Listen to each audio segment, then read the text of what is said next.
Hey folks, Denise Howell here, and if you like girls in short skirts, long jackets, iPads, and Louboutins, we've got the show for you. We're going to talk about suits against Facebook and Apple, and we're going to check in with what's going on with him, Al Franken, next on This Week in Law.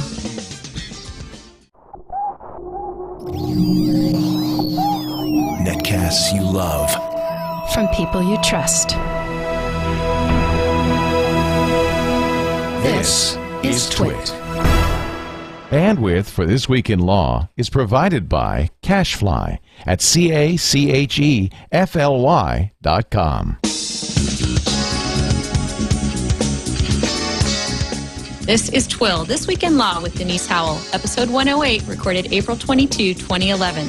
The Other Pump Drops. This episode of This Week in Law is brought to you by Squarespace.com, the fast and easy way to publish a high-quality website or blog. For a free 14-day trial, go to squarespace.com/TWiL and be sure to check out their annual plans for savings of up to 20% off. And by Netflix.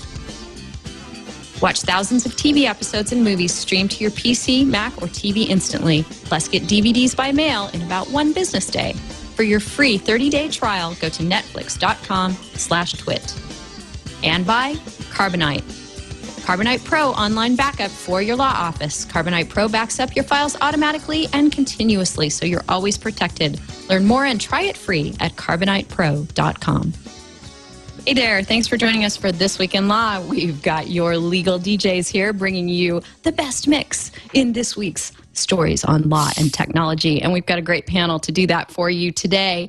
We've got Marty Schwimmer back on the show, our favorite trademark lawyer, and we have some big trademark issues to discuss this week. Hi, Marty. Thanks for joining us. Hi, Denise. How are you? I'm really well, and it's great to see you back on the show. Marty practices law over there in White Plains, New York, at a firm called Leeson Ellis, and a longtime blogger at the Trademark Blog. So we are thrilled to be getting your insights on all the fun trademark stuff going on with Apple and Samsung and stiletto heels, which, you know, if we can talk about iPads and stilettos in the same show, that pretty much makes my whole week. So I'm excited to get into that, but want to go ahead and welcome the rest of our panel first. Newcomer to TWiL is Bill Carleton from Seattle. Hi, Bill. Hi, Denise. Thanks for having me. Thanks for inviting me. Oh, it's wonderful to have you. We love your blog at wax6.com.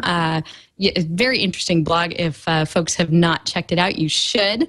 And Bill himself is an interesting technology lawyer who works a lot with startup companies at a firm called, let me see if I can pronounce this right, McNall, Ebel, Narot, and Helgren? Yeah, very good. Yay, I got it in Seattle. Most people can't get it on the first try, yeah. And wow, I was looking at your About page. You have some interesting things that you've been up to and are up to. I love that you directed the first feature film shot in high definition. That's a great tidbit. And it really was that, and it even got play on HDNet because back then the film wasn't that good. I got to admit, it showed at a few film festivals. It was awfully fun to do, but and the story, the narrative was about a .com company in Seattle and setting a love triangle in that setting. We had some good actors, but it just kind of got out of control. It should have been a small show with a small crew. And next thing I knew, we just didn't know what we were doing. We had like 18 speaking parts, which is sort of unheard of, and we had like 20 different locations, which is crazy and insane. But people really threw themselves into it. And then because HDNet made this commitment to go all HD all the time, and there just wasn't that much HD content, they bought the movie and they showed it like at midnight and 2 a.m. for 2 or 3 years. So that was kind of fun. That's kind of fun. Mark Cuban's network? Yeah. But I can't even bear to look at it now. I was just glad that people put so much work into it were able to sort of legitimately put that on their beginning filmmaker resumes, because at least it got showed on cable TV to the 300 subscribers there were back then. Well, you've got to figure out a way to give it a new life. Maybe stream it on Netflix or something. Let us know where we can catch it. Okay. I'll take that as a challenge. I don't know if it's on my, but my current sort of creative side thing is an iPhone app called Angel Trivia Daily that pushes out a multiple choice question each day about angel financing and startup terminology with some gossip thrown in there. Yeah, I love that. So if you're a person in the startup world, you have this app. Is it just for iPhone? It is. We start Android development next week, and then we've also engaged a guy to help us figure out how to make a Facebook game out of it too. So we're just trying to populate it wherever we can. Angel Trivia Daily, and you and Joe Wallen post a new question to the app every day, and people test their knowledge. Yeah. That's awesome. Sounds very cool. I'll have to check that out. Test my startup knowledge, which probably is a bit rusty these days, so seems like a good way to brush up. Also joining us again is Evan Brown. Hi, Evan. Hello. How's it going? Hope you're having a good Friday. It's good to see you. Looking forward to our conversation. And it is a good Friday. Yes. So this is going to be fun. I've been looking forward to this all week. You know, it's going to be a great conversation with Bill and Marty. It's always good to talk with you. And so this is it's going to be awesome. Let's get going. Yeah, let's get going. So, of course, you know, the story, the elephant in our TWiL room today has to do with Apple and Samsung. And the fact that there is a whopping big patent case that is pending now between these two parties who have a very tight-knit working relationship with each other. So it's sort of extraordinary that we find ourselves looking at this whopping big both patent and trade dress suit. We're going to have Nilay Patel on the show next week, and he has written, I would have to say, the definitive guide to the lawsuit for the lawyer and non-lawyer, anyone who doesn't want to dig through the rather lengthy complaint. Nilay really unpacks it well, and so we're going to talk to him about the patent side. We're also going to have Matt McCarry on next week to talk more about that part of the case. But we've got Marty Schwimmer on today, and Marty, tell me exactly why iPads are like Louboutin shoes. They're like Louboutin shoes in that they were both owned by plaintiffs who filed trade dress cases this week. Right. Well, I mean, more substantially, let's talk about trade dress here. I'm holding up one of my only pairs of stilettos. They are not Louboutins, but you know they're as high as I ever get. I happen to be wearing Louboutins right this second, so let me show you my pumps. No, if I could show you them, you would see that their soles were red lacquered. And if you were Louboutin and you wanted to conduct a survey, you would hold them up in a mall and you would say to people, who puts these out? And you would hope that a substantial number of people say, Louboutin puts them out, of course. Right. They're very distinctive. They have these... Sorry, I'm talking over you. To do that, I can't hear you, Denise. Sorry. They have these distinctive red rubber soles. And so the reason I bring them up in connection with the Samsung suit is because they have this very distinctive look and feel to them. Trade dress, in my mind, and you'll have to correct me because you are the expert in this area, has to do not with the way something is designed from an engineering manufacturing standpoint, but the way it is designed from a design standpoint, the way it looks, feels, tastes, smells, something sensory about it. Am I right about that? Your use of the word design and the way it looks is the important element here, because we are not talking about anything that's functional. If a product looks the way it looks because of some functional reason, that will not be protection under trade dress law. An example of a really famous trade dress would be the Coke bottle, which has a distinctive shape, and it doesn't need to look that way for any bottle functionality related reason. Similarly, the red lacquer sole of a Louboutin shoe does not have to look that way. Functionality is going to be one of the important issues in why an iPad looks the way it does. So does that mean that their trade dress claim is out the window because functionality is tied up in it? Or can you unpack that in more detail for us? It has at least two sets of trade dress, one about the way the iPhone and iPad face look, and one in which the way the box looks. Could you pick up that box behind you? Mm-hmm. Absolutely. My set dressing trade dress right here. Here we have the iPad box. All right. So with regards to the face of the product, they are claiming there may be 8 or so design elements that they're claiming, and each individual one may not be so distinct. So, for example, that the corners are rounded, that the border is black, that the icons have rounded corners, that there is a row of 4 icons on the bottom that do not change regardless what the top part of the screen is, the proportions of the black borders. Now you are showing the Samsung trade dress. And again, you're seeing rounded corners, and you're seeing a black frame, and you are seeing a grid of 4 icons, and you are seeing an unchanging row of 4 icons on the bottom. And I also realized immediately that I misspoke. There's another set of trademark claims, and that has to do with the icons themselves. Do you happen to have the side-by-side icon JPEG that I sent? The studio certainly does. Can we try and put that up for Marty? There we go.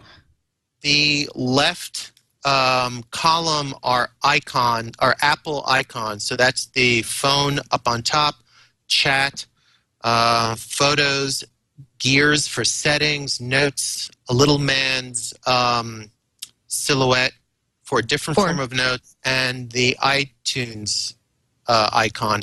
The right column is the Samsung Galleries icons. Again, the phone and the chat and photos. So settings, you see gear for gear, notes, and a man's silhouette. I guess we should take a step back and say where good lawyering comes in a situation like this.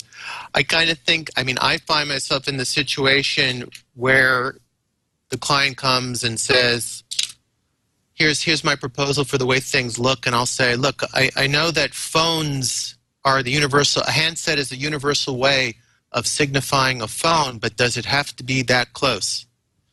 I should point out that this is not a copyright claim. This is a trademark claim. Apple is saying that, well, they have registrations for some of these icons, but they're saying, look, these icons designate Apple as a source. And with the phone handset, you understand why Samsung would say, well, how many different ways can you represent, a phone function? Harder to say why you absolutely needed a gear to designate the configuration of settings functionality. So Samsung will, I think, be kind of wrong-footed on explaining some of their icon choices. Returning perhaps back to the face of the phone, bit by bit there's some functionality in there. Things are visible in a certain way when they have a black outline, for example. I would imagine that you could explain some functional reasons why a corner might be rounded as opposed to sharp, where it could tear a hole in your jacket.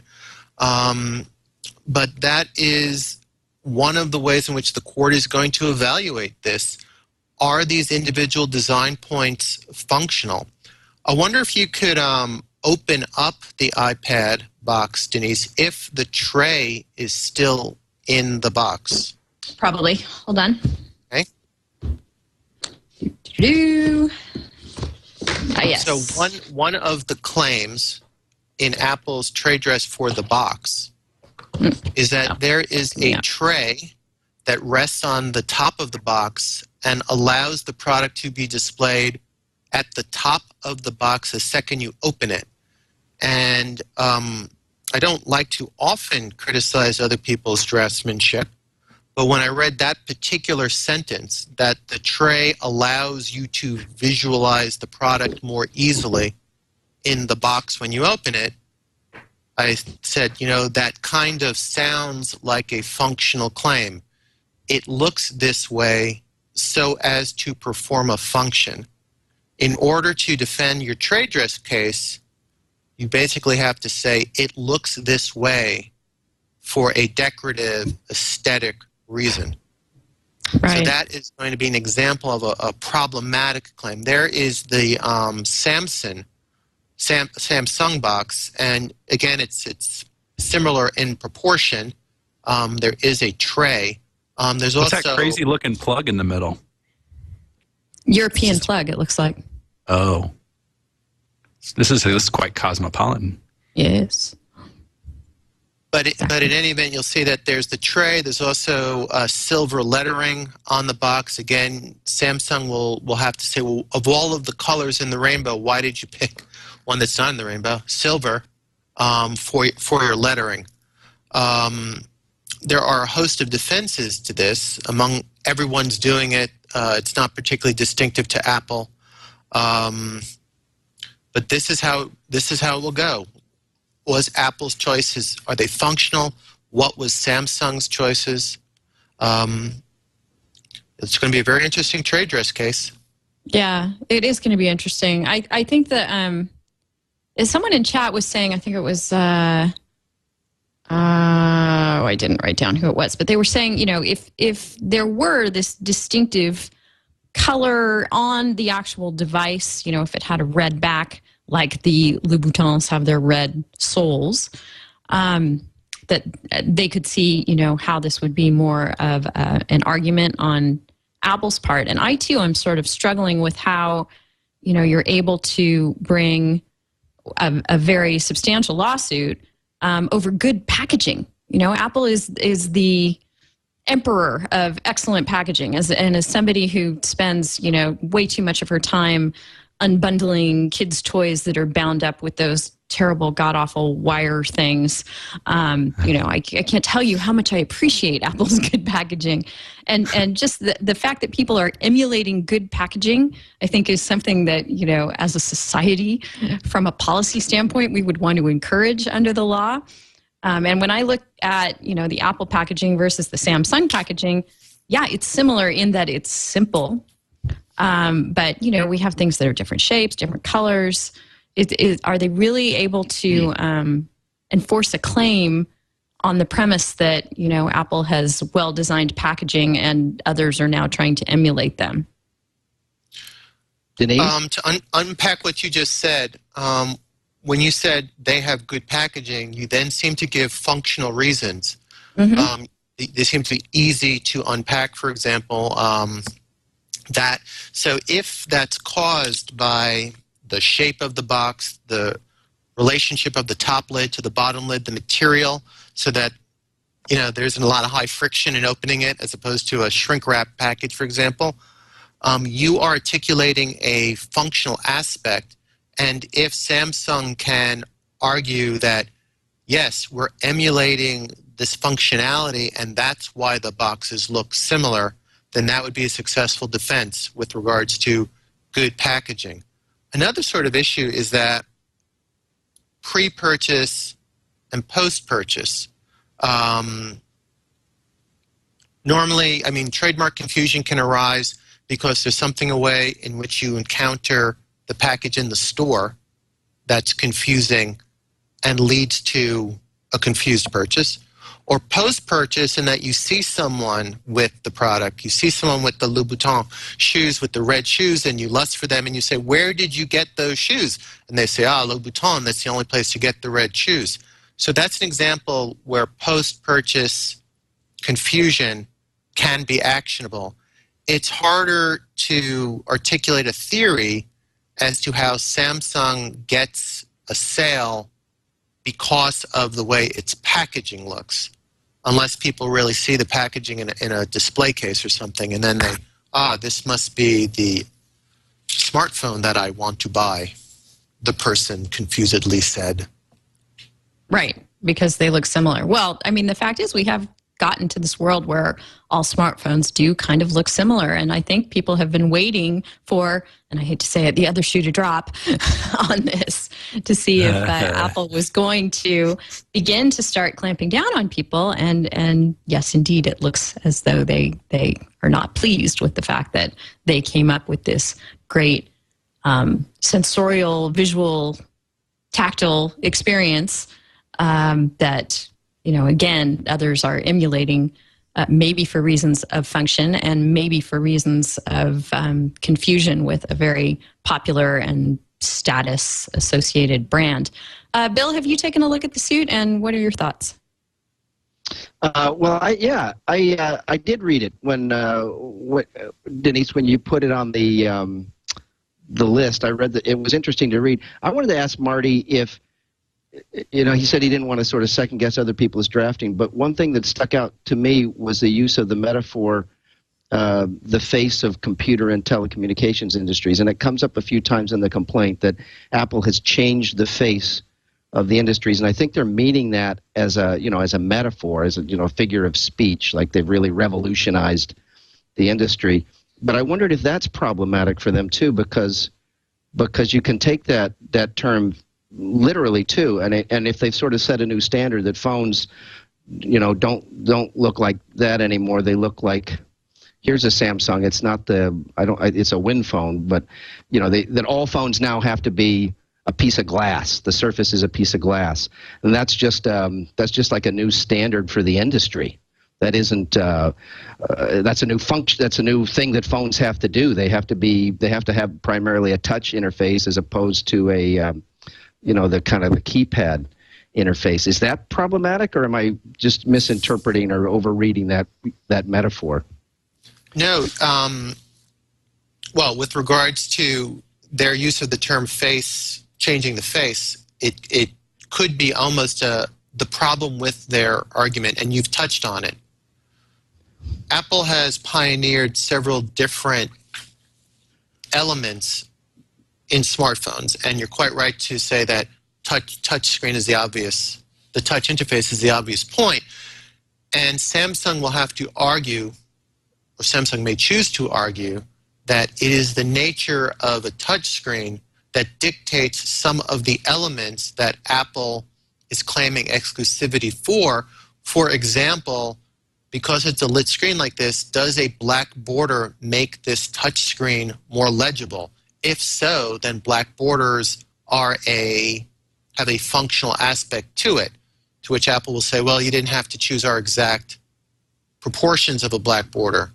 But this is the way that your point, it'll cut two ways. Number one, if they've changed the face, they are implying that everyone has adopted this, which means their use is diluted. If not, it was originally distinctive because there was nothing like it the day it arrived, but it is diluted, and it's already diluted, and there's nothing about this suit that could stop that dilution. So that is certainly something that Samsung would argue. And then there's this functionality thing, that because everyone's adopted this, they have to look this way. That actually is another thing, that the public has come to demand certain qualities, and that's functional. It's interesting because what you're saying, there's a quote, for the Apple complaint quotes Time magazine saying, quote, "The iPhone changed the way we think about how mobile media devices should look, feel, and perform." It's almost prescriptive. This phone has come out, and now everybody must make their phones this way. Well, that is a quote that comes back to haunt you, because when you have the case law that defends that functional aspects will not be protected, similarly to like descriptive words cannot be trademarked, the court will normally say the other vendors in this industry shall not be prohibited from doing things the cheapest way, the most efficient way, the smartest way. And I think an implication is that they will not be prohibited from doing the way that everyone demands that they do it, a sleek, flat, glass-faced touch interface. So I think that you have very correctly pointed out that in the need to prove that they're famous, they are also impliedly say that this has become industry standards, and industry standards, courts will want to keep industry standards free for all to use. Yeah. Hey, Denise, and I noticed one other interesting thing when you picked up the box, when Marty asked you to pick up the box and bring it forward.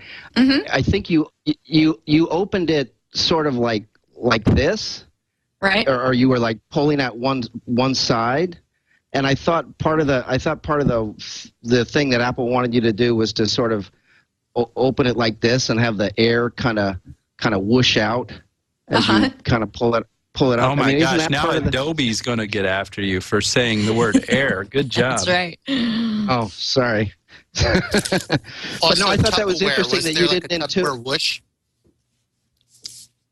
Oh, you're right. A Tupperware whoosh. No, That's but I right. thought It was kind of a interesting funk. that you didn't instinctively pull it up like that. Like I think they're saying is part of the gestalt of opening up an iPhone. I thought was Right. Or an Apple box in general. Not ripping the top off like you do every other thing that's stapled together too hard or Right, glued or having together to cut hard. through unseverable plastic. Yeah. So there's so much to talk about this case, and I know we're going to sort of do part 2 of our discussion on it next week with the patent folks. But as sort of a side note to all the trademark and trade dress stuff, one other interesting point I thought that came out was how much financial information was in the complaint that hadn't been released in other contexts. Folks who follow Apple as a company have been very interested to pounce on the sales numbers that could be extrapolated as Apple tried to make their claims and set forth their case for damages. Evan, do you think that this was a case of the legal department not sufficiently checking in with the compliance department or the financial PR folks before they went ahead and filed, or do you think this was just, sort of, we'll go ahead and put this stuff out there? This is always really a tough issue to think about and act on when you're getting ready to file a complaint for trademark infringement for a number of reasons. Yeah, it could be like, an oversight or a miscommunication or a lack of communication, what you're suggesting there. But the reason that I have found it problematic in matters that I'm working on when I'm representing a plaintiff in a trademark infringement action is that, you put all this stuff in there and then it's all these facts that, you then have the obligation to prove later on. So, I always try to be very careful when talking about these things, thinking to myself, is it really necessary to go into all this great detail as to how much has gone into marketing and sales and all that stuff? Because naturally, these are things that are useful in the presenting the prima facie case for trademark infringement. If you're talking about the strength of the mark, and how much it's how valuable it is, you want to bolster that with data like this. So it certainly is a double-edged sword, and what comes out of it in either whichever way that double-edged sword cuts is, there are some interesting facts here, and some of these numbers are pretty staggering. What was it? Almost 110 million iPhones sold, and maybe about I don't have it right in front of me, but I'm just kind of going by some notes I have here, and about 1/10 of that, as many iPads have been sold, something like 10 million iPads, isn't that right? Some of those numbers. So those are some crazy numbers and all this stuff. They are indeed millions and millions. Marty, I wanted to pick up on something you said a minute ago. You mentioned descriptive words cannot be trademarked. Now, do you think anybody had that conversation with Apple before they started firing off at Amazon and others about using the term App Store? Well, if I said that, I overstated it or misstated it. It's that descriptive words can't be protected without proof of secondary meaning. Just as we talked about the proof of secondary meaning where you hold up the shoe with the red sole and you say, who do you put this out? Who puts this out? You hold up the word and you say, who is this? Who does this identify? So Apple will have to say, if I show this mythical survey the word App Store, and I say, who does this signify? What will people say? And I have to be kind of circumspect. I should disclose that I am consulting one of the parties that is involved in adverse proceedings with Apple about this. So I'll only quote from publicly available papers. Apple is indeed arguing that it has a protectable trademark in App Store. And third parties will have to show that app has become a generic term for apps, and that store is already a generic term for places where people buy things, virtual or otherwise, and therefore everyone understands that an app store is any place where you can go to get apps. Right. Do you think it would, in hindsight, do you think it would have behooved Apple to come up with some very non-generic term when they started? Because, I guess they were the first people who had these tiny little applications that would run on smartphones and began calling them apps, or on tablets as well. Do you think, in hindsight, they're kicking themselves and saying we should have called this something else, something completely non-distinct? I'm doing a little editing in my head right now. Sorry, what I should something say distinct. that's proper. Let me put it let me phrase it differently. Normally, I advise clients to choose Xerox as their trademark, to choose an astoundingly coined arbitrary term that allows them to create brand equity more easily. I would say that Apple has such astounding brand power between the Apple mark and the iTunes mark and the iPhone mark. People will show up for their app store, whatever they want to call it. So maybe the way to phrase it is, do you really want to fight for exclusivity of the term app store? Is that really worth the money, as opposed to the way you phrased the question?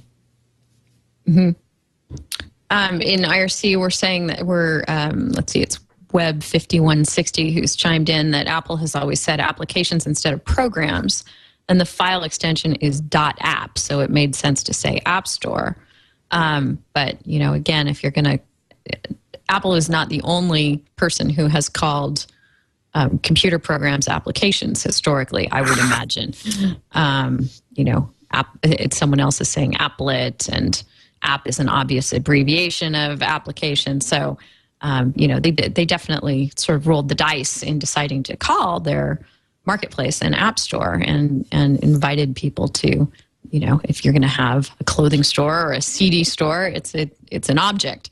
It's something that people can buy. It's not, if they had come up with some crazy, I'm not the person to come up with the cute, unique name, but presumably Apple's design and marketing team could have done so. Evan, any thoughts on that? Well, yes. I mean, it's interesting what you say, Marty, because I'm with you when you say you want to counsel clients a certain way to come up with like a coined, completely made-up term, like Xerox is a great example, and I think Kodak is a made-up term, right? Those are great from the trademark perspective, and I think it makes us sleep a little bit better at night as trademark counsel and all of this stuff. But clients love descriptive marks, and I think for good reason, because if you can claim some kind of exclusivity in a term that's generic and carve out your rights in that in relation to everyone else in the marketplace, you've got something of great value. I think I've brought it up on the show before. I know I bring it up in conversation a lot about these things, but think of the completely descriptive mark Waste Management. There's this huge company that does, waste management. They do recycling and garbage. Do you all have it in your parts of the country? I think it's like an international company, right? It's like a yellow and green. I mean, how much more descriptive can you get as to what they do? But boy, does that really evoke a powerful image in the minds of the consuming public as to the source of those services. So, and so that with App Store, that seems not even quite as descriptive as that, because at least you're playing around with abbreviating the word application, and obviously it has kind of a at least implied double entendre being the first three letters of the company name as well, Apple and all that stuff. So I give kudos to Apple for doing, going about it this way and coming at it with as much strength, at least, in forcefulness in trying to carve out this spot in the marketplace, and being aggressive against Amazon, for example, in filing the lawsuit against them on that. Because if, I just don't, in my mind, and I'm just one guy sitting here, but in my mind, it just doesn't seem so absurd that they could try to claim some kind of exclusivity for App Store when it comes to this. It seems really smart in a certain angle. Yeah. Well, a couple of points. First off, we're in the same universe. I mean, I agree with some of the phenomena you pointed out about waste management, and I'll go you a couple better. American Airlines, General Motors, General Electric. So the idea that descriptive or even somewhat generic terms can be transformed through success and publicity into powerful trademarks is a correct one.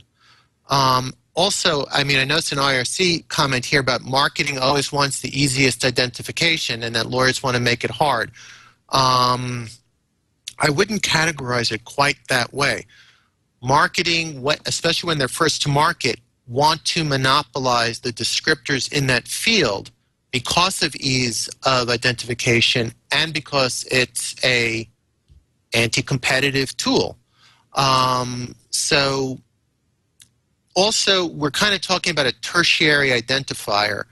People find themselves at the App Store because of Apple's powerful brand, and then the iTunes powerful brand and the iPhone powerful brand. Whether that kind of made the App Store famous by reflected glory, I don't know. Also, what would you have Amazon call its store by which it sells apps? What should any of the other smartphone providers call their store by which they disseminate apps? Right. Having changed the face of technology so that everything needs to look, feel, and act like an Apple device, that puts other competitors in a conundrum if they can't offer apps. The other thing I'm thinking about is, there is an overlap between the Apple brand and the term app. There's the APP, the repeat of those three letters, and I wonder if in retrospect, not that I want to take Apple's side in this, but I wonder if retrospect it might be ruining not taking more opportunities to forward the App Store term with some sort of overlay and begin to associate app and Apple and that overlap that might kind of make it feel more intuitively like, you're going to associate app with Apple because of the overlap in the two words. Well, you do see it with the image of an apple a lot. And Marty, there's that famous case, I haven't the foggiest idea what it's called, but didn't it involve mobile? It was like a petroleum company called Pegasus that was in a trademark dispute with Mobile. And Mobile, of course, has a Pegasus as its logo. And the interesting issue in all of that was the word Pegasus doesn't appear in any of Mobile's marketing efforts, but it was successful in asserting rights against Pegasus because of that visual cross mapping of all of that stuff. Am I just making that case up, or did I dream about it, or is that coming up in your consciousness at all? You're hallucinating entirely. There's no. The case is Mobile Oil. Mobile Just Oil another versus day Pegasus. on TWiL. So you're right. Mobile Oil versus Pegasus. It's a Second Circuit case. It happens to be well known because it is the start of the initial interest confusion doctrine. But you have raised a point that was always puzzling to me, as exactly that Pegasus was the logo of Mobile at that time, and the bad guys were calling up brokers and saying, "Hi, we're from Pegasus Petroleum," and the court accepted that people were associating Pegasus with Mobile. And I would say that's pretty unusual. I would say that I don't know whether people these days, when they see a flying horse, knows that the name of the flying horse is Pegasus. But you have proven, I think, a somewhat unusual aspect of branding psychology about people words, associating words. Oh, that's impressive. You know, we all know about this because of the re-release of the remake of Clash of the Titans last year, right? That's right. Set free the Pegasus.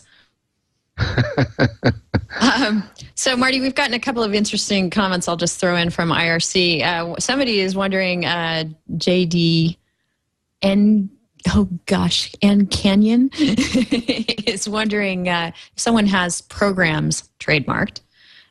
Since a program is the same thing essentially as an app. Someone else threw in the Container Store as another example of, American Airlines type brands. That is a very generic thing that clearly identifies that particular store. And I've been thinking, you mentioned that Apple has over the years rather vigorously protected its ability to call things iThings and tried to prevent other people from calling them iThings.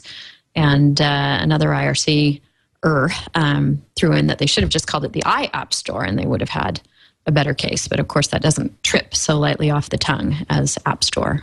There's an iApp for that. It takes 2 syllables to say. So I don't know that shades anything. Marty, any thoughts on those?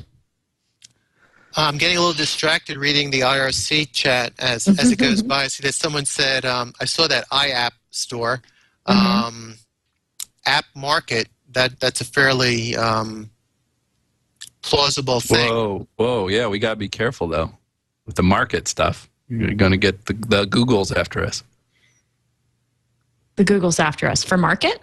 Yeah, the Android market. Oh, there we go. Yeah, you're absolutely right. Yeah. As someone who doesn't use an Android, that did not pop quickly to my mind. I was so confused there for a moment. I just had this real big crack up, I saw the little green robot thing. Right, and Amazon uses Marketplace, as Matt points out in IRC. Well, we are not done with talking about Apple's various legal quandaries. They're up to their armpits in it this week. But before we get to more Apple stuff, I want to thank our sponsor, Carbonite Pro, to be specific. A computer disaster is devastating. Imagine losing your client files, your billing records, all your apps, all your programs. That's why more law offices are using Carbonite Pro online backup. With Carbonite Pro, your files are backed up automatically, so it really gets done continuously. They're stored securely and safely off-site, plus each employee can access their backed up files from any computer or on their smartphone, whichever one it is and whichever marketplace they buy their apps and other things from, with a free app. Prices start at just $10 a month, and you can start your free 1-month trial at carbonitepro.com. That's carbonitepro.com. And I'm not just a plugger of this product. I am a loyal user. It's fabulous. It's running on the computer that I'm using right now. And it's running so quietly in the background that I don't think it's giving me a single Skype hiccup. So thank you so much, Carbonite, for your support and for keeping my files safe and secure. They can do that for you too. All right, so let's go on to our next Apple story, which has to do, this one is near and dear to my heart. Apple has been sued now over the process of hidden charges for in-app purchases. Specifically, it's a common story. Bill, I don't know if you have kids. I know the rest of us do.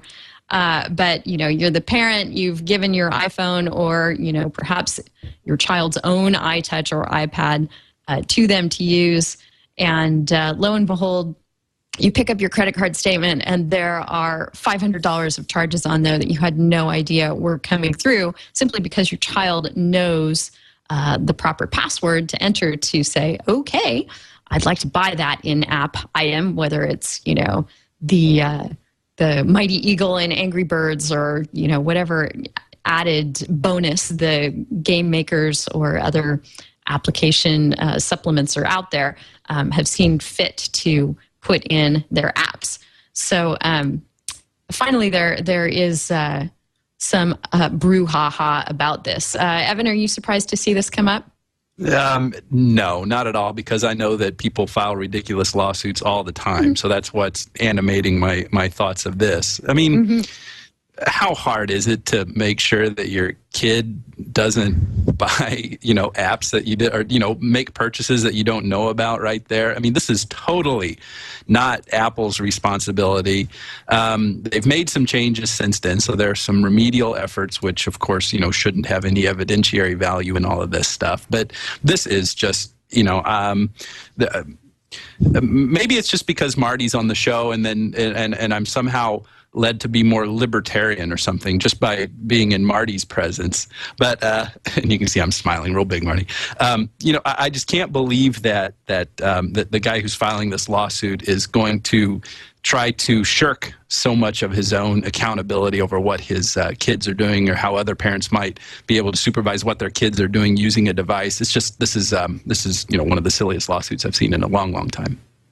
Well, I can give you the voice of experience from a parent's point of view, and I don't have direct experience with the Apple in-store purchases, but the bane of my existence through my youngest son's teenage years has been Xbox Live, and somehow one or two of my credit cards getting associated with that service over the years, and so there'd be some new game or release or something, and you just I don't know. I've never been able to completely clamp it down because, I give in. Like the game is the coolest one, and three guys are over and they want to order a pizza, and they gotta have the game, and the path of least resistance is just.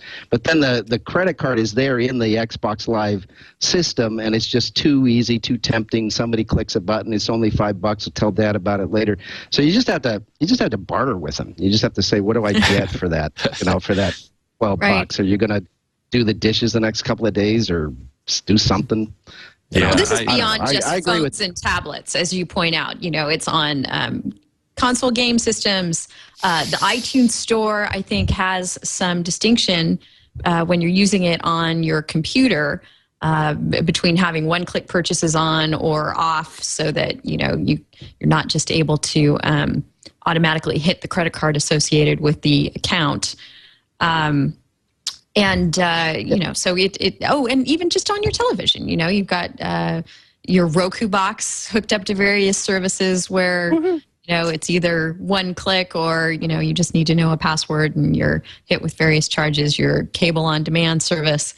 So, it's a common problem. And the question, I guess, comes down to how responsible is the device or program manufacturer for the fact that there's a convenience involved in having convenience for them and for the user in having a credit card associated with the account. Marty, what were you going to say? Well, I think I'm almost as libertarian as Evan, and I just, try to take the opposing view to make for good television.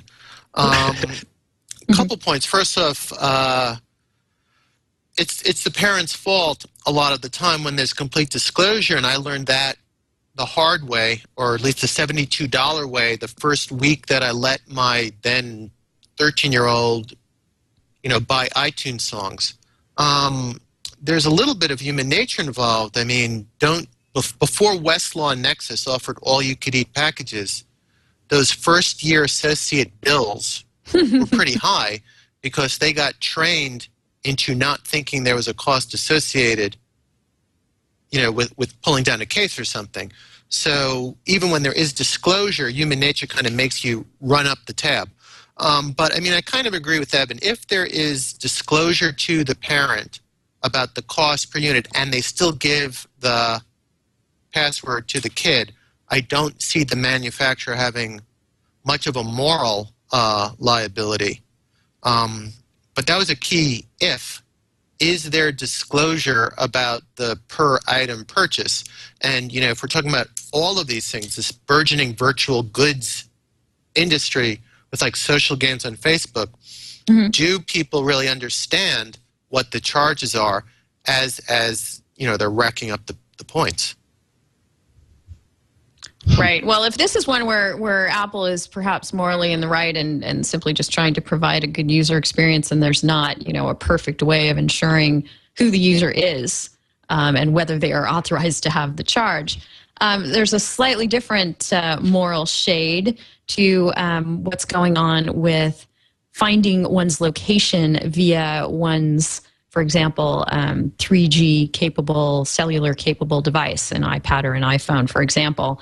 And Senator Al Franken this week has, taken Apple to task on that, written a letter with many, many questions for Apple about what information they're gathering on location and how they intend to use it, and the nuances of disclosure of all of this. Evan, what do you think about all this? We've talked about Apple's privacy policy before, which is something like 48 pages long and does talk about gathering location. But I guess if I'm extrapolating correctly what's in the good senator's mind, he doesn't think that that's necessarily a sufficient justification for doing this. Is that your take on it too? Well, it is. And I think that for us to, discuss this most meaningfully, we've got to really examine what it is that has precipitated the senator's letter. And it's this, this big news that came out this past week. It was a couple of data scientists named Allen and Warden gave a presentation at O'Reilly's Wear 2.0 conference about this file that is saved on the machine that you sync your iPhone with, and this unencrypted, unprotected file is just a trove of location-based data about the user. And so, this if one wants to be sensational about it, or sensationalist about it, I mean, this really kind of takes up the level of creepiness by a couple of notches. I guess from what we can tell, it doesn't appear that this vast amount of information is being sent to Apple, but it is available on the machine to which the device is synced here. So the things that underlie, or the impetus that underlies Senator Franken's letter, separate and apart from 99% of the impetus, which is just, political, satisfying the constituency, is, kind of a bafflement or a wonderment as to what all of this information is being stored for. Does it serve a legitimate purpose for Apple?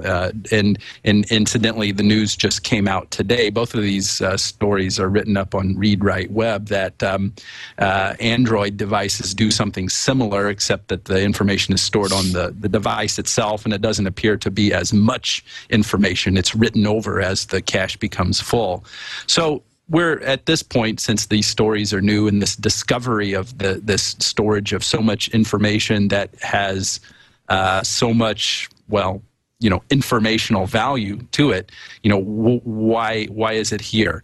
And my takeaway, or a couple of points that I take away from this, are actually just questions that come up to me. One is the obvious question: why are these manufacturers doing this? And that's what Al Franken seems to be worried about. I keep wanting to say Stuart Smalley, but that's neither here nor there.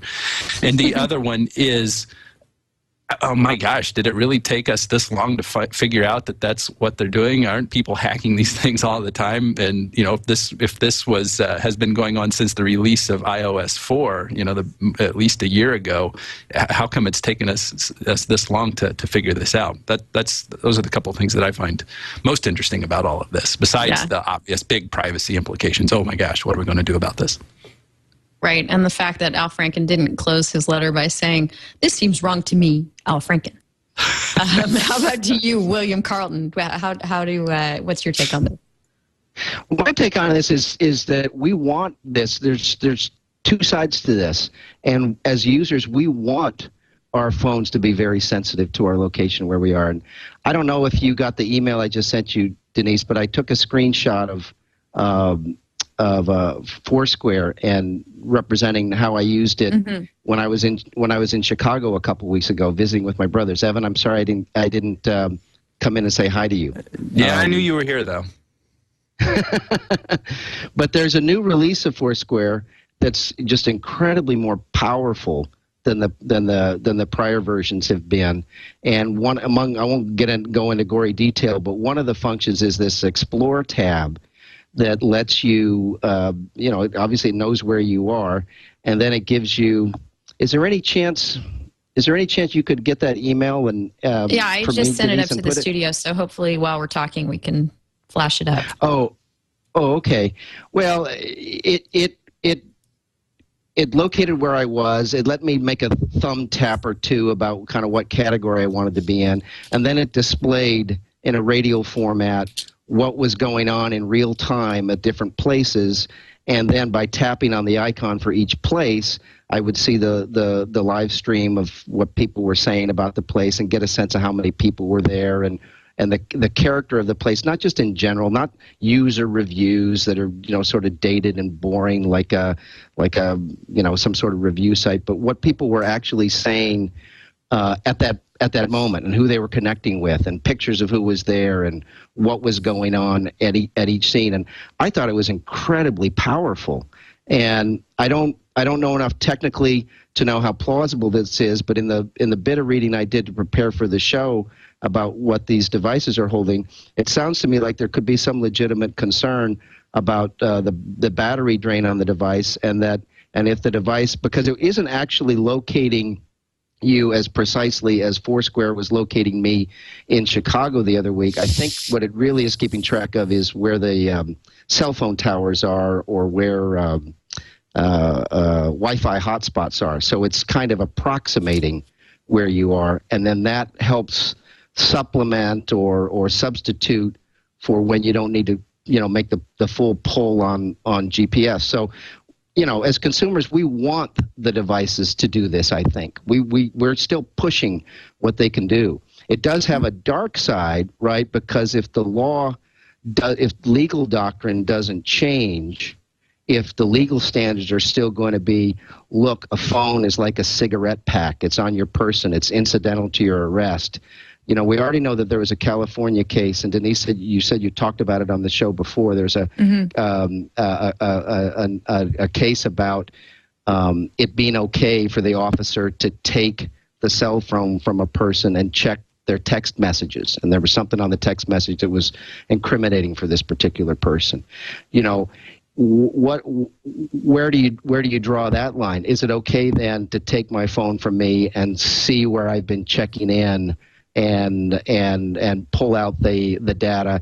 And here's where the metaphors that the courts use break down too, because they talk about it as though the data resides on the phone. And maybe in the case of a text message or simple things like that, sure, there's resident memory in the phone, but a lot of what we're doing on the phone is a mix of data that's resident on the phone, but mostly just pulling real-time information from a server somewhere else. So when you take somebody's phone from them, are you just looking at a static record of the past, or are you actually sort of virtually sitting down at their desktop and opening up into all their connections in the world as they're refreshing themselves in real time? So I guess I've answered you two ways. I think we want these devices to have this kind of power. We need them, desire them to have this kind of power, but we're not proactively thinking about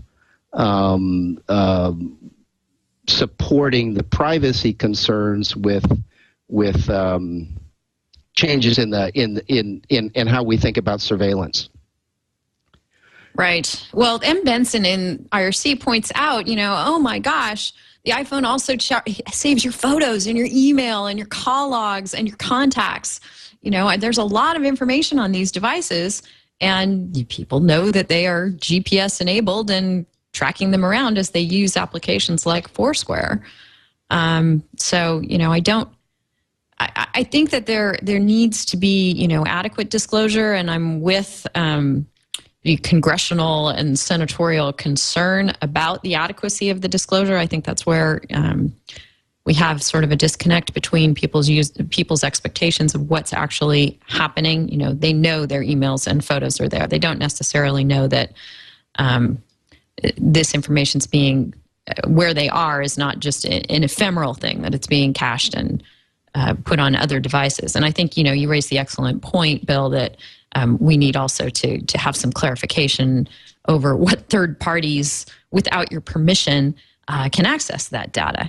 If you're someone who leaves their phone unlocked and you leave it laying around, you're going to be kind of getting what you deserve. But if you're someone who actively tries to take security measures and privacy measures with regard to this information, and a police officer, nevertheless, in violation of what people think of as their Fourth Amendment rights, can just pick it up and track you around town, there is a big concern there. Evan, you've been using Foursquare for a while, and we talked last week about getting your take on it against the background of all these privacy concerns. You want to bring us up to speed now? Well, sure. I mean, I started using it a couple of weeks ago, and and it's a lot of fun. And I guess I don't take the privacy concerns too seriously. Well, let me say this correctly. I am concerned about privacy, but the way that I control that is I, of course, use a lot of discretion as to who I share my check-ins with, my friends, the people I'm friends with on Foursquare. I don't get too crazy and ask people like Bill Carleton to be friends on Foursquare until I actually have a voice conversation with him on TWiL. I don't check into, my own home. I know that you can set it so that your address isn't disclosed or anything, but still, it's probably tracked somewhere by someone, as we kind of have figured out from some of the other parts of this conversation. So, I just look at it as, generally useful, and, just try to make some very simple, uses of it that don't run the risk of jeopardizing, my personal safety, or, as I've expressed before, I see two sides of this coin when it comes to all of the data we have about ourselves, whether it be our browsing habits or our social graph, or taking it to another layer of complexity, all of the composite location-based data about ourselves. There's two sides to this. One is the concern about your own personal safety. Is there a stalker who's going to do you bodily harm? Then the other side of it is, just the creepiness factor of, the companies, this monolithic commercialism that overrides us all, with this composite data. So my use of it is done with both of those things in mind, not doing anything that's going to send, all those crazy stalkers who are after me already my way, or to, I don't care if, this information is known by, this monolithic commercialism that overlies us as well. That's what governs my use of it and makes it quite enjoyable. It's a lot of fun to collect points and get badges. And I know I'm about 2 years late to the game, but I'm having a great time. Right. And I've been using it a little bit longer than you have, and I'm using it exactly the way that you just described, and would just throw into that discussion that their privacy policy is one of the nicest I've ever seen. They really do a good job of simply and concisely disclosing exactly what you're doing by using their app. Marty, any thoughts on this before we get into another topic? Just two anecdotes to illustrate the duality of nature that Evan pointed up. About a year ago, I was at a concert, and I thought, wouldn't it be great if any of my friends were here? So I said where I was on Twitter and Facebook and Foursquare at the same time. And astoundingly, this was in New York, and a friend from California in on business was in the upper balcony. So he saw the Facebook post, and we met, during intermission. So that is the amazing, fun aspect of social networking, especially using geolocation services. On the dark side, I should direct your viewership to the website pleaserobme.com, which would troll for a while Twitter feeds and Foursquare feeds and broadcast the names of people who clearly were not home at the moment and were saying, in effect, please rob me. It was an ironic website, of course, but if you want to see some materials about protection of privacy, you've got a crack staff there, Denise. Yes, we do indeed. There it is. Yes, that was an entertaining experiment in showing people that perhaps their privacy settings were not as locked down as they would like them. So Denise, when I'm sorry, go ahead. Oh, I'm sorry. Could I have one little rejoinder before we leave the Foursquare issue, just Sure, to kind of close tie it out in? for us. Yeah, what Evan said about the mass commercialization, and I think Foursquare's in a kind of a honeymoon period right now where they haven't ruined it yet, and maybe they have a chance not to ruin it.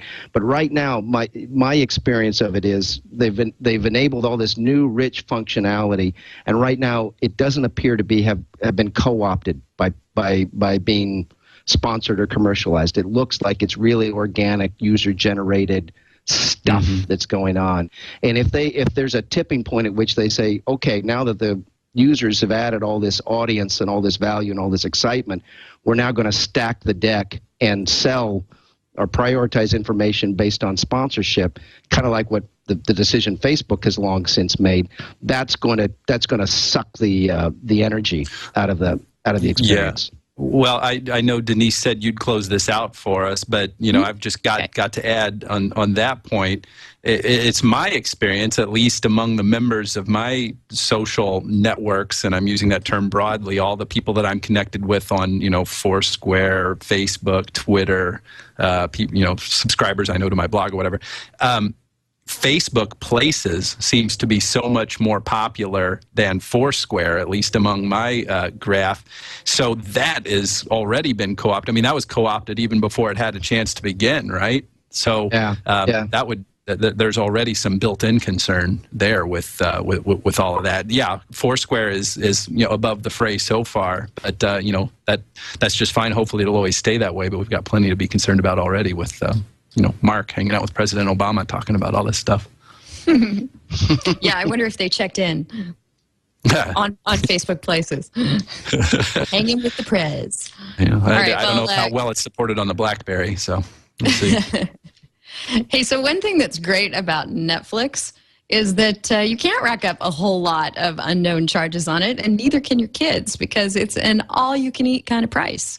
You pay that monthly fee at whatever level you choose, and you get, of course, your DVDs in the mail if you decide to go that route.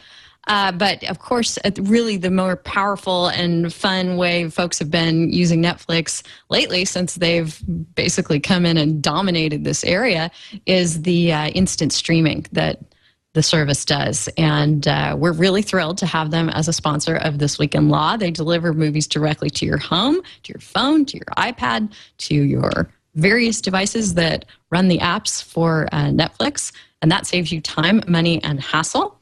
Their fees are quite low and reasonable. Depending on what level you choose, you can customize it to whatever usage is best for you. And you can instantly watch thousands of TV episodes and movies streamed directly to your PC, your Mac, your television via various devices.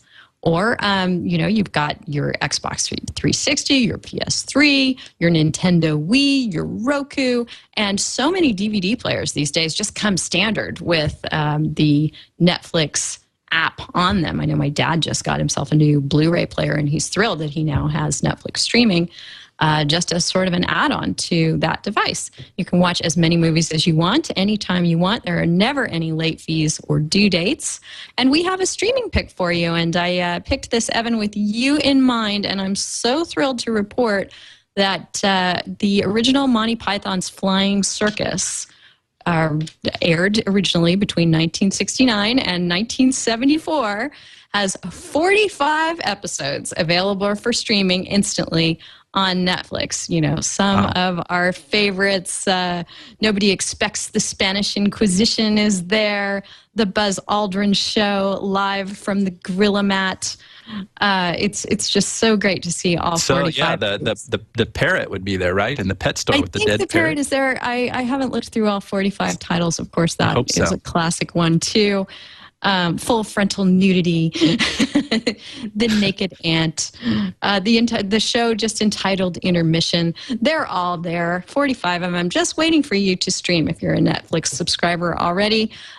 These are right there as part of your account. If you're not one already, you can instantly watch these or choose from thousands of TV episodes and other movies when you register for a free trial membership. Go to netflix.com/twit and be sure to sign up for your free trial. We thank Netflix for their support of This Week in Law. So we've got the folks in UC Berkeley at their business school, the Haas School of Business there, saying net neutrality is good. And they are saying so for a reason that doesn't really get talked about much, although, of course, it makes perfect sense that really net neutrality is all about economics and protectionism, or the lack thereof. So there's a paper over there at UC Berkeley done by some of their folks at the Haas School talking about how the beneficial economic impacts of net neutrality. So it's nice to see that laid out. And of course, Berkeley may be perceived as a more liberal school than most. You would think that business schools in general would take a more conservative bent on this, and the conservative wing of the Republican Party seems to be against net neutrality on the whole, and what the FCC has laid out. But here we have a business school saying no. In fact, from a business standpoint, net neutrality makes sense. So I just wanted to toss that out there. Bill, did you take a look at this? And do you agree that from the economic standpoint, net neutrality is good? I believe net neutrality is good. I did look at that. Post.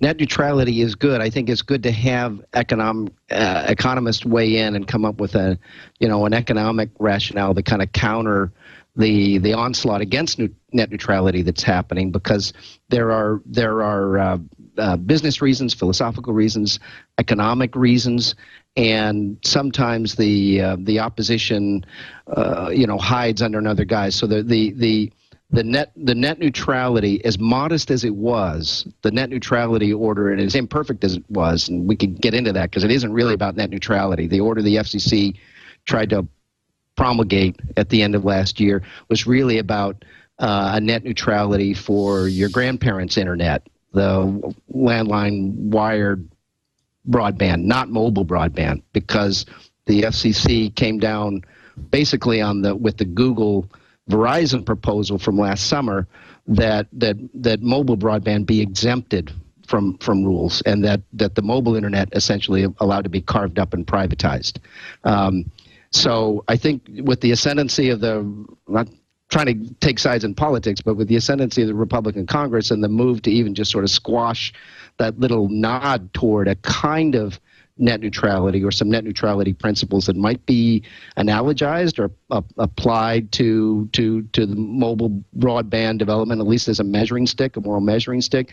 They want to undercut that too, and I think it gets into this sort of, is government wholly bad, and is the free market always smarter, and if we just let private actors, if we let the carriers fight over and decide when it's time to build bigger pipes, and if they can profit from that, they'll put more investment. It's sort of a faith in the free market as the solution here versus a kind of a public commons point of view, which would be just like the roads in the 50s enabled commerce because somebody just decided to just build them all and put a buttload of money into building roads everywhere. We need big, fat, open pipes that aren't being used by people to leverage advantages they might have in the marketplace. That it might be very dangerous, in fact, to have somebody that owns a bunch of pipes and also happens to have certain services, and is inevitably going to privilege the transmission of those services to the detriment of others that might take up excessive bandwidth, all in the name of sort of network management. So I guess I'm coming back around to the point of that post. It's good to see another side of the argument opened up, which is sort of like, hey, by the way, okay, let's take this free market stuff and investment stuff. That actually doesn't work either. That actually doesn't. I think that was the thrust of that post. But I'm not an economist. My objection to privatizing the internet would be more along philosophical grounds, concern for democracy, and just kind of the health of web entrepreneurialism and startups and entrepreneurship, because it would not be good for the web revolution that we're just at the beginning of to be stifled and have the internet kind of privatized or become like cable TV in the next few years. Right. I should mention that for anyone who wants to delve into this in more detail and look at the whole paper, you can find this and all the other stories that we've discussed today at our discussion points over on Delicious, delicious.com/thisweekinlaw/episode 108, just /108 will get you there. And this would be a paper by Benjamin Hermelin and others at the Haas School. So very interesting stuff that they've contributed to the discussion there. And I think it's really important to point out that his co-author was named Nicholas Economides.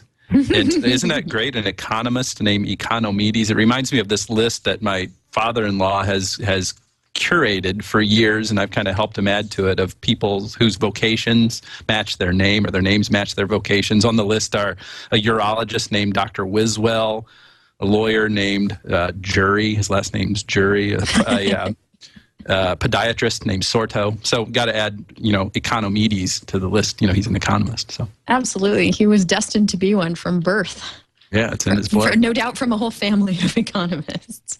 So they're putting the rubber stamp on net neutrality and saying that it's good for reasons related to our economic health.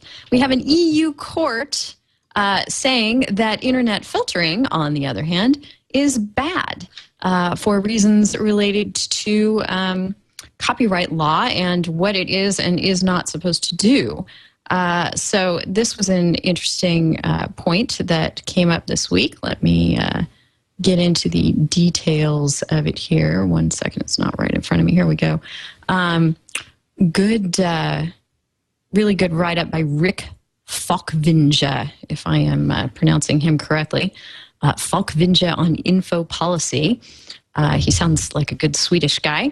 Today, the European Court of Justice gave a preliminary opinion that will have far-reaching implications in the fight against over-aggressive copyright monopoly abusers. It is not a final verdict, but the Advocate General's position is that the court, it is the Advocate General's position, and the court generally follows that. And the Advocate General says that no ISP can be required to filter the internet, and particularly not to enforce the copyright monopoly. So that's an interesting point over there in the land where 3 strikes have been enacted in various countries. So it's a positive development, I guess, and one to watch. Evan, any thoughts on this one? Well, this seems like it could be pretty significant. I was not quite clear as to actually what was going on procedurally. It sounded like it wasn't, like a final binding decision, but it was interesting to see kind of at least how we could kind of compare this to the treatment of, what we call fundamental rights here in the United States in a constitutional analysis, and the apparent requirement, I'm looking for my notes on this, the apparent requirement that, any regulation for this stuff be, necessity or, based on necessity and, narrow and all that stuff. Kind of like when we talk about the First Amendment here, anything, given something that's going to constrain free speech needs to be narrowly tailored to meet a compelling government interest. So in the name of privacy and stuff, it seems like copyright takes a back seat into all this, which is intriguing in and of itself. But then there's this interesting contrast or tension with the freedom of information. So what a complicated dynamic that's just really going to take us a long time to sort out in something really endemic to the information age. Yeah, I really like that analogy and hope that policymakers start thinking the way that you're thinking about how to treat internet filtering and the costs that can be paid for free speech when copyright is overly zealously enforced. Bill, any thoughts on this one? Yeah. We're of 2 minds of this too, aren't we? Because in schools we want our children to, well, I say we, the school systems, my experiences have been, the kids don't have access to the open internet at school. And also at the Seattle Public Library, a few blocks from where I am, you don't. I mean, you got to bring your own machine if you want to reach the unfiltered internet. And the point you just made too, Denise, some of the legislation that looks like it's going to be protective of copyright. I'm trying to remember the name of the one that Senator Wyden of Oregon got stopped in the last Congress before it got through. That would have from my point of view, would have made it easier for corporations to serve as vigilantes and make good faith justifications that there was piracy going on, and so that they could for an example would be Amazon Web Services could decide, oh, there's copyright infringement going on, so we're just going to shut down that customer and sort of bypass existing. Wasn't that Cloaca, right, Marty? I can no longer. That's the problem with having a funny nickname for a case. I can't remember the correct name. It's a draft bill that was not passed. COICA, COICA. Yes, that would have imposed this sort of. It could have imposed this level of filtering at the ISP level. Correct. Mm-hmm. Yeah. So we call it filtering when we don't like it, and I don't know what we call it when we are trying to protect people from something. Well, maybe we call it, lurid, immoral gambling, because we're going to talk about that in just a second as well, and what the United States is trying to do to take down some gambling sites. But in the meantime, I'd like to thank our final sponsor for this episode of This Week in Law, which is Squarespace, the service that I use to update my site and blog, bagandbaggage.com. Squarespace is the fast and easy way to publish any high-quality website or blog. It's been a joy for me to use, and I'm sure it would be for you too if you haven't tried it yet. Its UI is incredibly easy to use. It makes your blog just, a snap to manage. It's so easy to just pop up that editing screen and tweak your entries just exactly the way you like. There's a WYSIWYG editor, or if you like to dive in and play with the HTML itself, it gives you that option as well for each post, and it takes that approach too to the way your actual site is designed. It's optimized for both beginners and CSS experts. So, however much you like to get your hands dirty in the web design process, if you don't like to at all, it's super easy to get a very slick and professional site out. And if you really like to customize things and you know how to do that, it's easy to do that too. There are hundreds of design templates to choose from, and you can customize any of them to fit your needs. And the all-inclusive service that you get includes several modules to build your website. There's a blog module that includes import and export support for WordPress, Blogger, Movable Type, and TypePad. Export means data portability, something we love here at TWiL. There is a forum capability, a form builder. You can collect email addresses and other information from your site visitors, as long as you're doing only good things with them and advising them what you're going to do with them, of course. There's Flickr photo display. Choose a thumbnail or slideshow view. There's a Twitter widget that displays all your tweets on your website in a customizable and great-looking format. There are Google Maps and more. The tracking and built-in SEO tools are great. They work seamlessly with your site. There's permission access handling and cloud architecture for speed and site stability, so that your site can handle whatever traffic those great big powerful sites might throw at you, or something like the Twit network might throw at you. The drag and drop Ajax interface is just absolutely incredible. You don't have to worry about it's sketching out exactly where you want things on your site. You just pick it up, lay it down, and that's where it's going to stay. There's an iPhone app that lets you log into your website, an iPad app too, and you can update it from those mobile devices with great ease. Use Squarespace for all your website needs. Build it, host it, and update it anytime. And for a free 14-day trial, go to squarespace.com/TWiL. There you can sign up for a free account. You don't need a credit card. Just try it out to build your own site. And after you try it, be sure to check out their annual plans for savings of up to 20% off. That's squarespace.com/TWiL. So let's talk about this gambling crackdown that happened this week.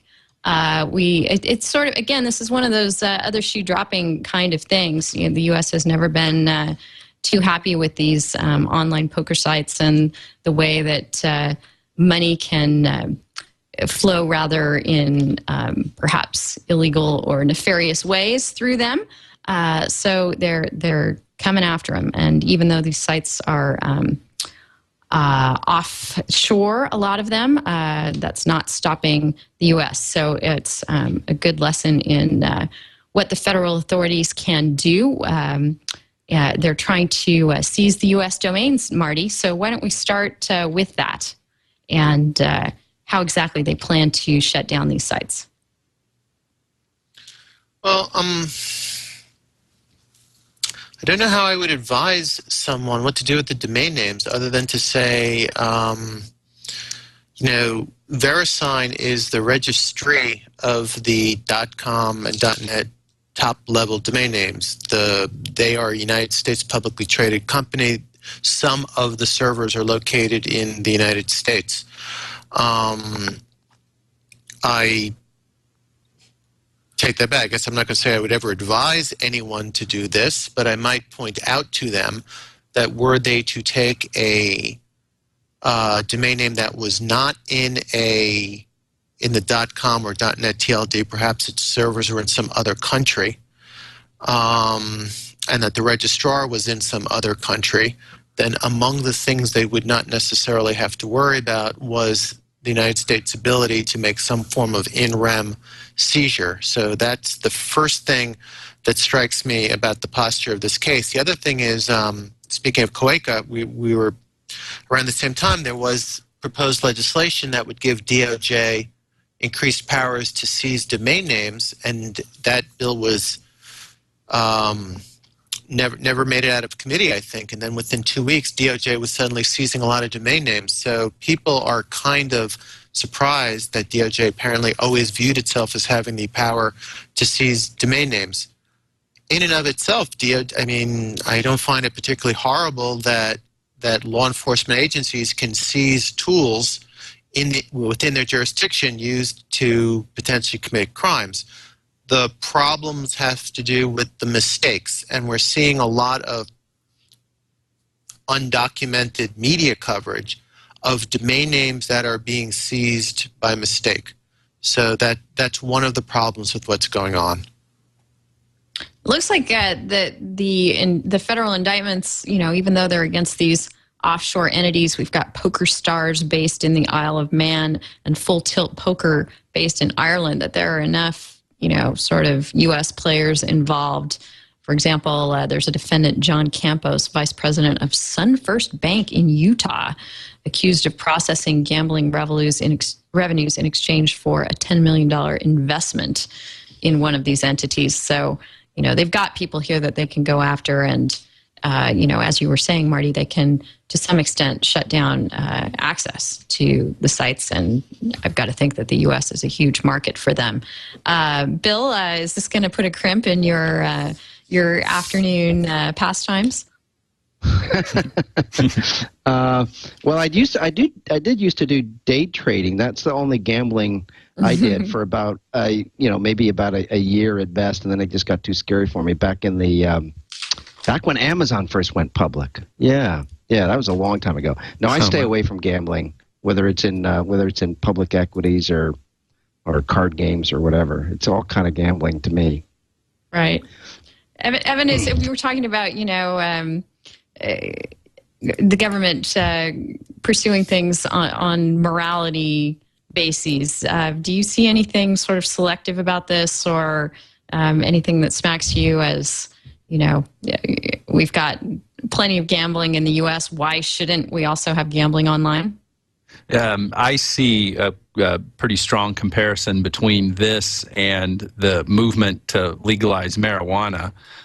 There's, two very opposite forces going against one another at a moral kind of, supra-ethical level when it comes to all of this stuff. And, when it comes to a great, well, when important people like this, was it a president of the bank? The Sun Vice Bank, president. Yeah, the vice president of SunFirst Bank of Utah is one of the defendants. Being accused of taking a $10 million bribe. That's when it rises to the level of the government having to take on the mantle of an issue that is that corresponds perfectly with a particular moral stance on all of this stuff. And so that's what makes it so remarkable, and to those on the opposite side of that government action, reprehensible. It seems a bit reprehensible to be taking such strong actions on all of this stuff because of the ambiguity of the moral imperative underlying whether or not gambling should be legal in the first place. That very, very simple question. So, like so many other issues, it's a tough one for reasons often outside of the scope of the law. Yeah, I think it's all kind of interesting from an online currency kind of standpoint too. Part of the indictment accuses folks of masking payments from U.S. gamblers in the form of jewelry, golf balls, and flower sales. I think that we're at the tip of an iceberg of being able to move finances around online in very shady ways. And, you're just sort of scratching the surface of it here. What were you going to say, Bill? Oh, I was just going to say, and I know Marty alluded to it, the reports of people having their domain names seized by mistake. That is, that's really draconian to just to get rid of legal processes that would taking somebody's domain name ought to be something that's hard to do, not sort of the first thing you do in the course of an investigation. And so I can't say I know what the current standard is, but a couple pieces of legislation in the last Congress that would make that easier. Those are not good things. I mean, you want to catch fraud, you want to put people in prison that are stealing money, you want to do whatever you need to do to shut down bad activity, but your domain name is like I don't know, it's almost like an identity right or a personality right, if not also analogous to a property right. I hope that for the sake of expediency, again, the standards are evolving, and for convenience, sometimes we're throwing good things under the bus while chasing bad actors, and domain names become more and more valuable, and that's not something that should be able to be taken away from somebody without really good legal process. I don't know. I mean, Did you guys get a sense of whether that was the sort of the first thing that happened here, or whether that was something that a judge ordered with using some kind of injunctive standard? And I haven't delved deeply enough into the pleadings to know, exactly where this is postured and what happened when. But it is interesting that, that seems to be a standard thing that the government's pulling out of its arsenal these days is, hey, we've got, the ability to yank your domain, so we're going to go ahead and do it. We thought that we said goodbye to the Winklevoss twins last week. We talked about Judge Kaczynski's decision that did away with their attempt to undo their settlement with Facebook. And I saw a ton of stories and I raised eyebrows going, no, they can't be coming back again after Judge Kaczynski threw them out. But, as an appellate lawyer, I just have to jump in here and say they have asked for an en banc hearing of the entire Ninth Circuit, which, is basically a look-see at whether Judge Kaczynski did the right thing. En banc hearings are really pretty rarely granted. I don't have the exact statistics, but, it's just kind of a shot in the dark, and it's the kind of thing that lawyers always throw out there. It's not, I think Kara Swisher had the great headline, Winklevi, how can we miss you if you won't go away? But they're in the process of going away, and this is, I think any halfway decent appellate lawyer would advise them, hey, we've got this process of asking for review. You're much more likely to get some kind of review from the en banc panel of the Ninth Circuit. That's all the judges on the Ninth Circuit, huge gaggle of them, taking a look just to make sure the right thing happened here. You're much more likely to get somewhere with them than you are trying to petition the U.S. Supreme Court for review of what happened here, because this is not the kind of thing I could ever see the U.S. Supreme Court getting involved with. So people shouldn't be too surprised that they asked for en banc review. It's just sort of a last-ditch effort. Who knows? Maybe something will happen for them. It's sort of like an arrow in the dark. Probably nothing will happen, but if it does, we'll let you know here on TWiL. Bill, you were saying, and I don't want to spend a ton of time on this because we talked about the Celia claims last week, but did you want to weigh in real quickly on this this fellow who claims he owns half of Zuckerberg's interest per their contractual dealings? Sure. Thanks, Denise. I like this subject because I put the Winklevi in the category of whiners, but the Segalia claim, he had written contracts, and including unless these contracts are fraudulent, unless these documents are fraudulent, but on its face it looks like he had written contracts, not sort of oral agreements or we wrote something on the back of a napkin or talked about it, but actual contracts, and then also Zuckerberg affirmatively asking him for permission to reuse code that Zuckerberg had written for him for another business to be used in something like the Facebook thing. So the fact that and you know, I know that Facebook's folks have said this is, you know, this guy's a convicted felon and it's absurd on its face. But the DLA Piper firm has come out with their own sort of press onslaught about, well, we did a lot of due diligence on this and we take these seriously. And I read the complaint, and it's a nicely done complaint, and it's the legal theory holds water, which is essentially this: there is a certain base of code and associated IP that was written in the context of a partnership that's supported by documentation. And so when Zuckerberg, as a founder of Facebook, contributed that IP to Facebook, he was constructively doing that on behalf of the partnership, because he wouldn't have had authority to give away an asset he didn't personally own. He owned it on, you know, if he was assigning it, he was assigning it on behalf of the partnership. So it's a good argument. You know, the case will fall apart if the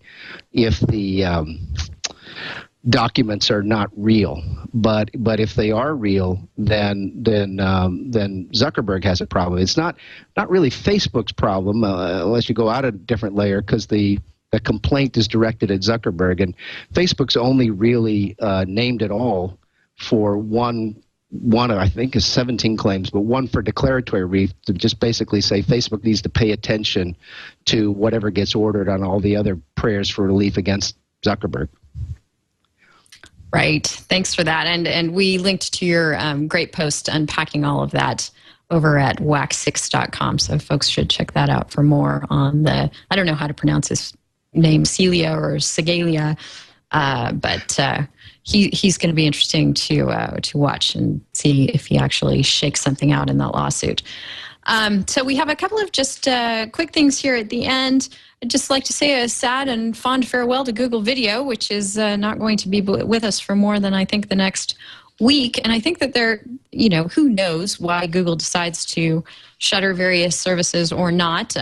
Clearly, YouTube has been the monstrous success for Google in the video arena, and Google Video, I think, predated the acquisition of YouTube.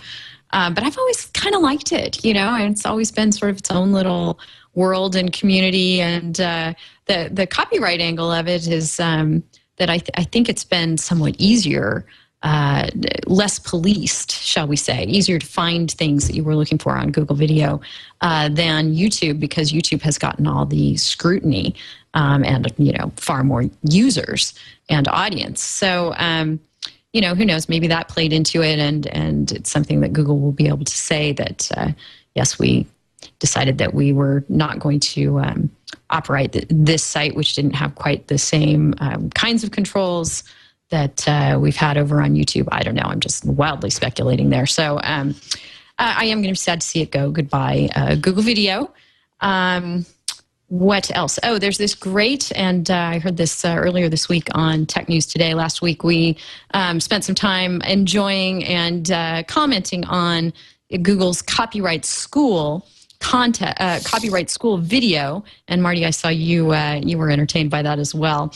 That was odd in many ways and not really very helpful on explaining fair use and what you can actually do to protect yourself on the copyright front. So the folks at Public Knowledge have gone ahead and launched a contest. And if you think you can one better the Google Copyright School video, head on over to Public Knowledge and submit your entry.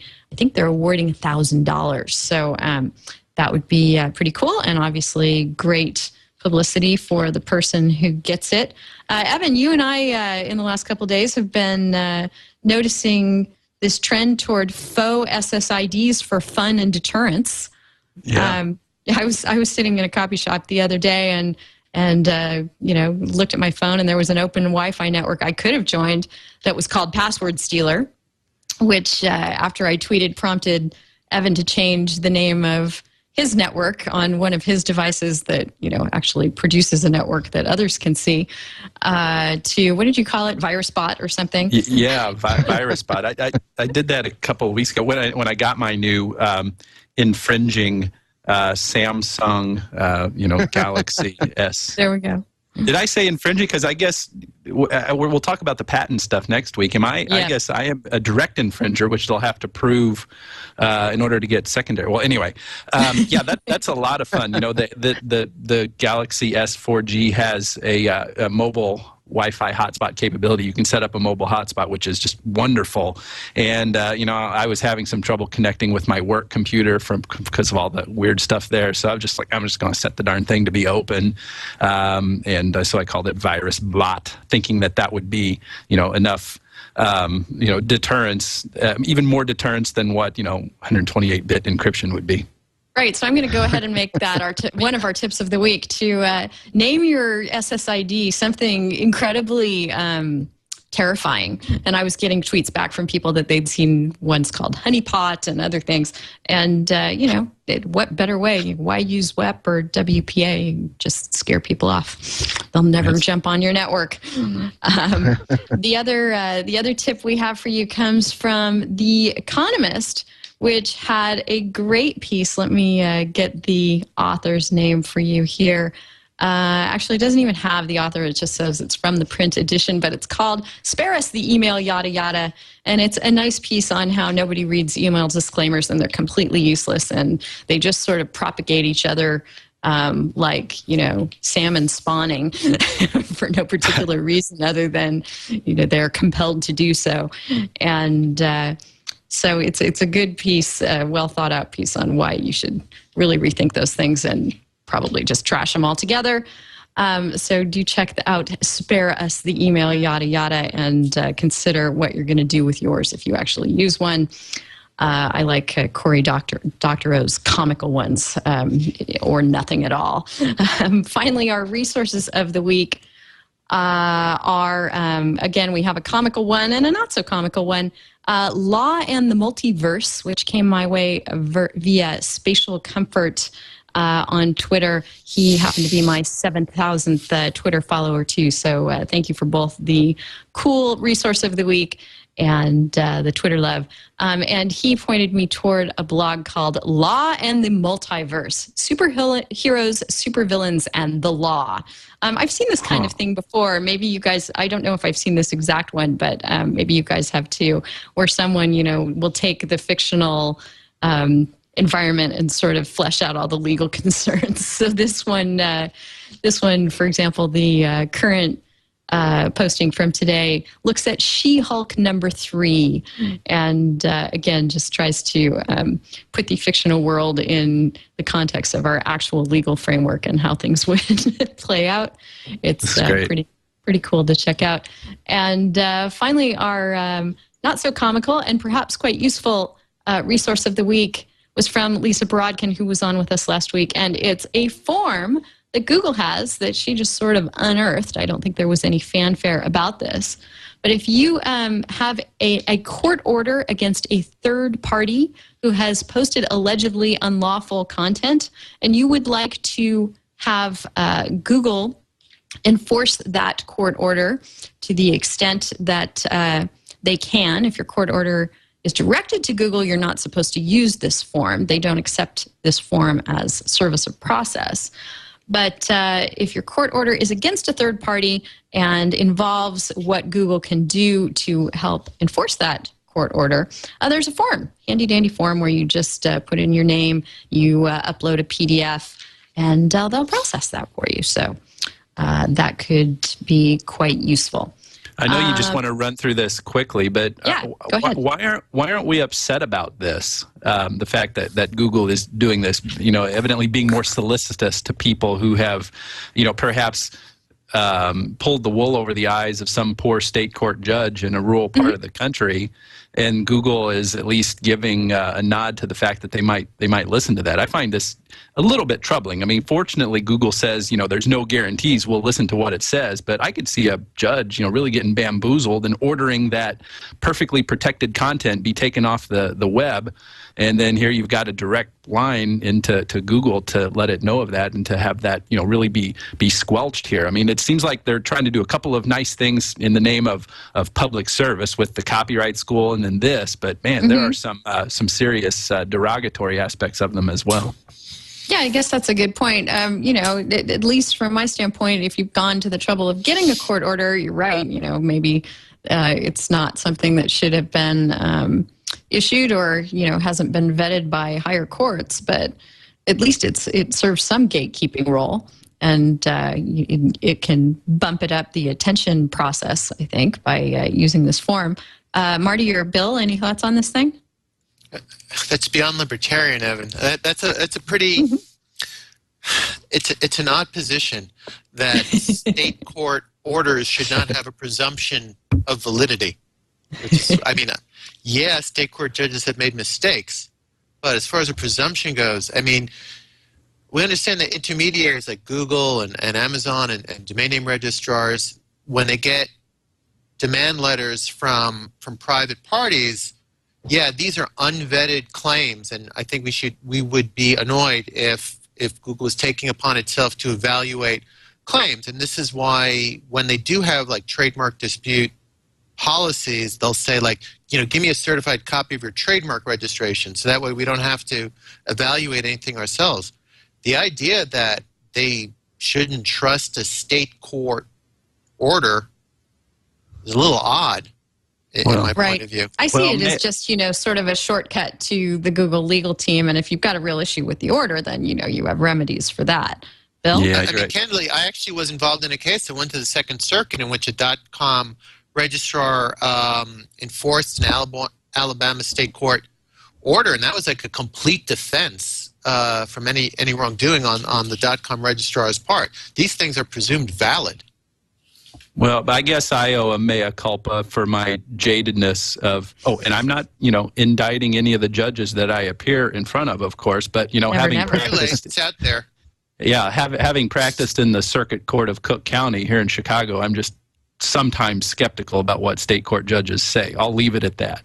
How about you, Bill, in Seattle? I'm awed by the learning here among you. You three obviously are real lawyers that go in front of a court. I'm a transactional guy that is frightened of getting anywhere close to the courtroom.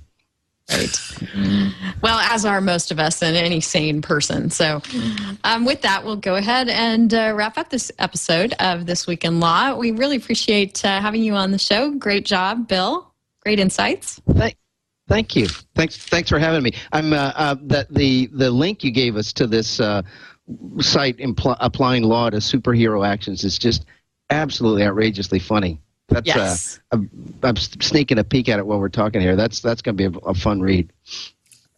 It is, and when to leisurely enjoy on your mobile device or your reading device of choice, along with your Angel Trivia app. That looks very cool. And you have the great initials of WAC and the great handle of WAC6 on Twitter, where folks can find you there, and WAC6.com for more of your insights on the field of technology and startup law. So thanks so much for joining us. Been a great pleasure being with you old pros. Thanks a lot. Marty, great to have you back. I would point out that there is a lawyer that filed a trademark application for superhero lawyer.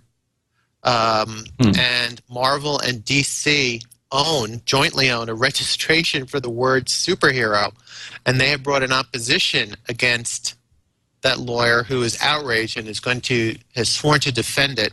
I point that out, but you blame me for these outrageous examples, like the fact that they claim that they own the mark superhero, so I'll just not even mention it. Mentioned by not mentioning, not mentioning by mentioning.